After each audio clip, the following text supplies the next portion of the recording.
pillage our schools, shutter our small businesses, lay off thousands of workers, and doesn't care, because again, it doesn't work for you.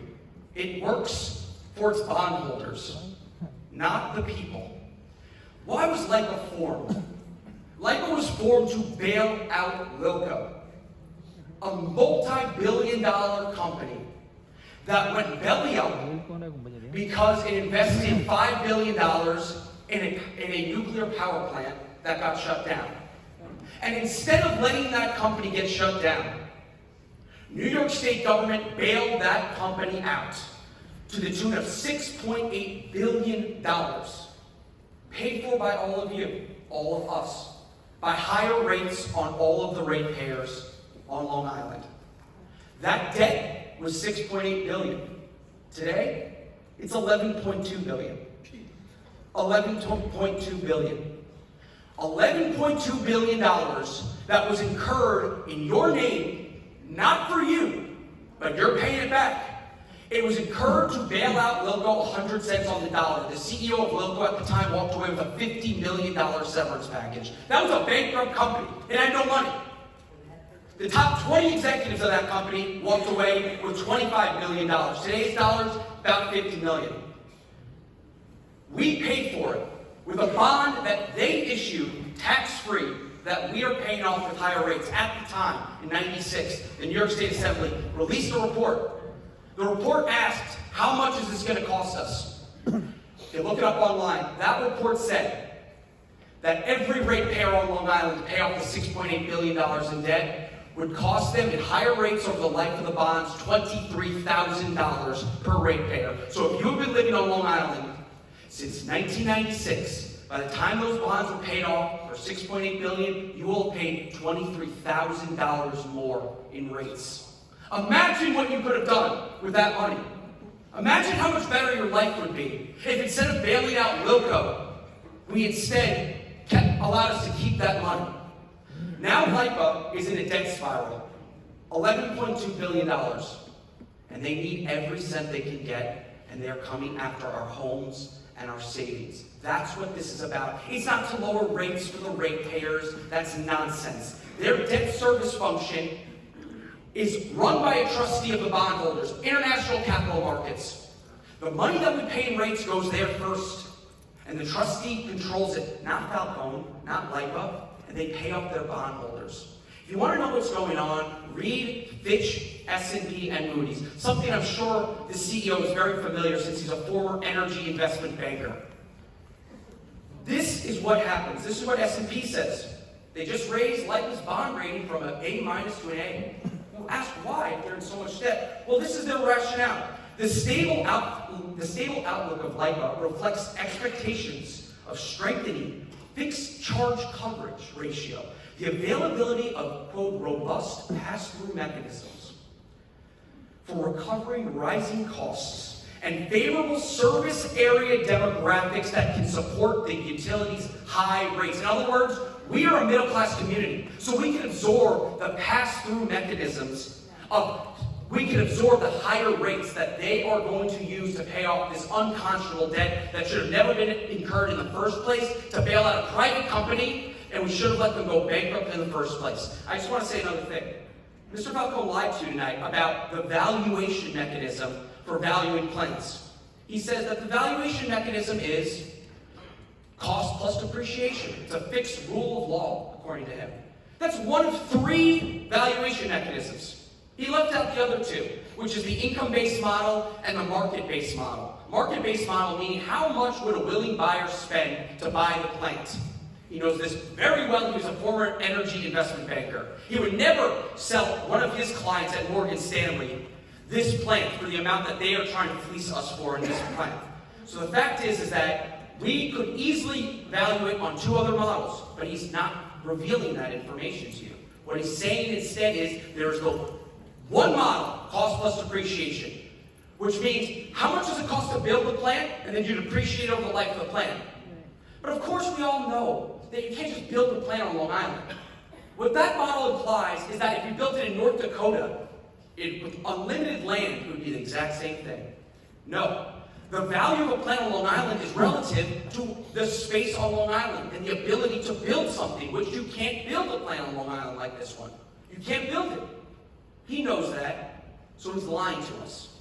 He's misleading us. And the fact is this. There are three models. How much are they paying National Grid to buy and to own these plants? We don't know that.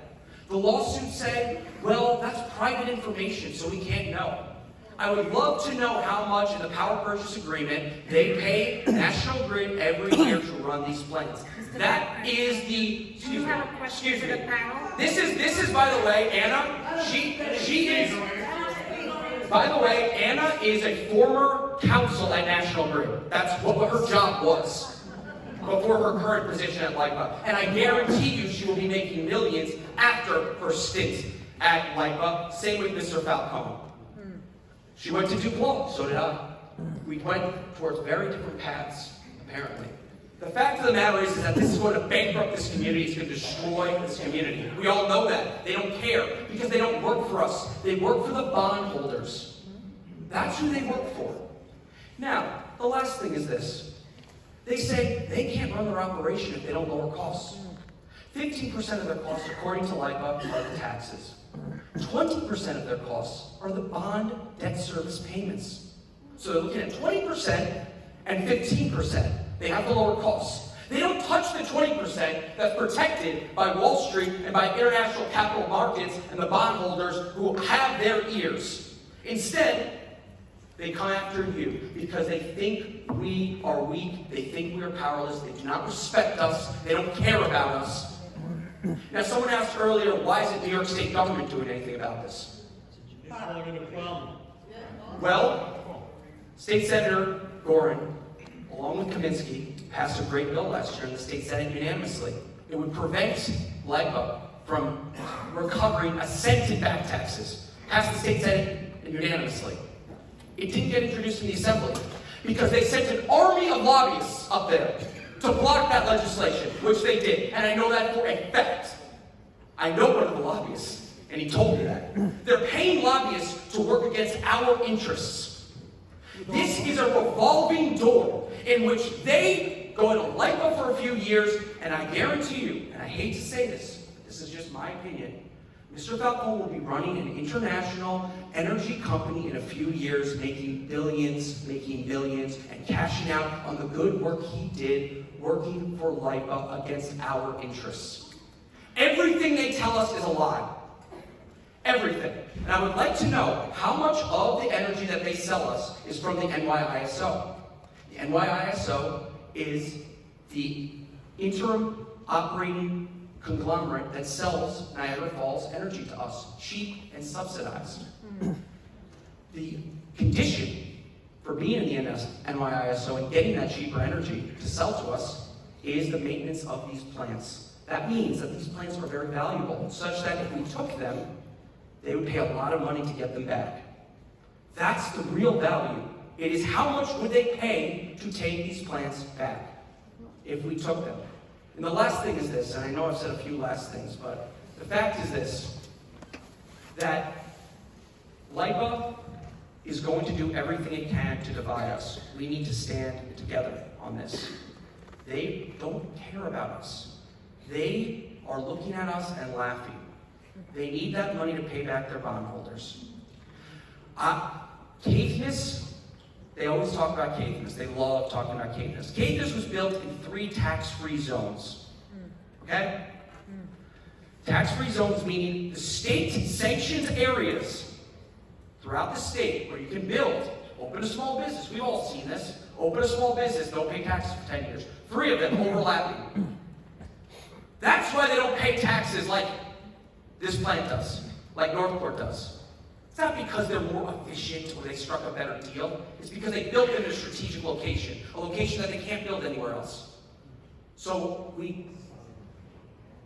I know, yeah. So, no, I'm talking about Caithness. Yeah,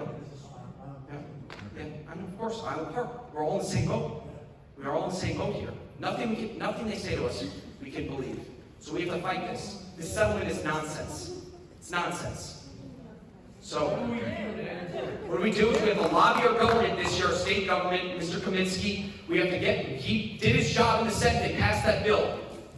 But we need to then pass another bill in the Assembly, and then we need to do this, and this is what they fear the most.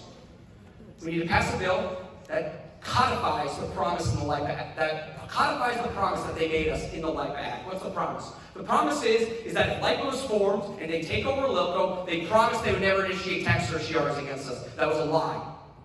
We need to restrain LIPA's power in the LIPA Act to prevent them from initiating tax certiorari suits unless we disproportionately raise the taxes on those plants relative to all other commercial properties. That was the original agreement that Pataki said to us. Of course, it wasn't included in the bill, in the act, so it didn't restrain LIPA at all. They forgot about that little part. That was a promise they made to us in words only. This is a typical strategy. Big companies, big conglomerates, and big government, they tell the people something, but it's not reflected in the law.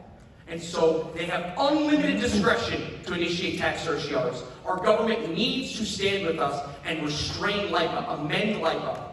And if they want to reduce costs, they should restructure their bonds. If they had spent a cent of what they're spending litigating against us on restructuring their bonds with their bondholders, they'd save a lot more money. Thank you.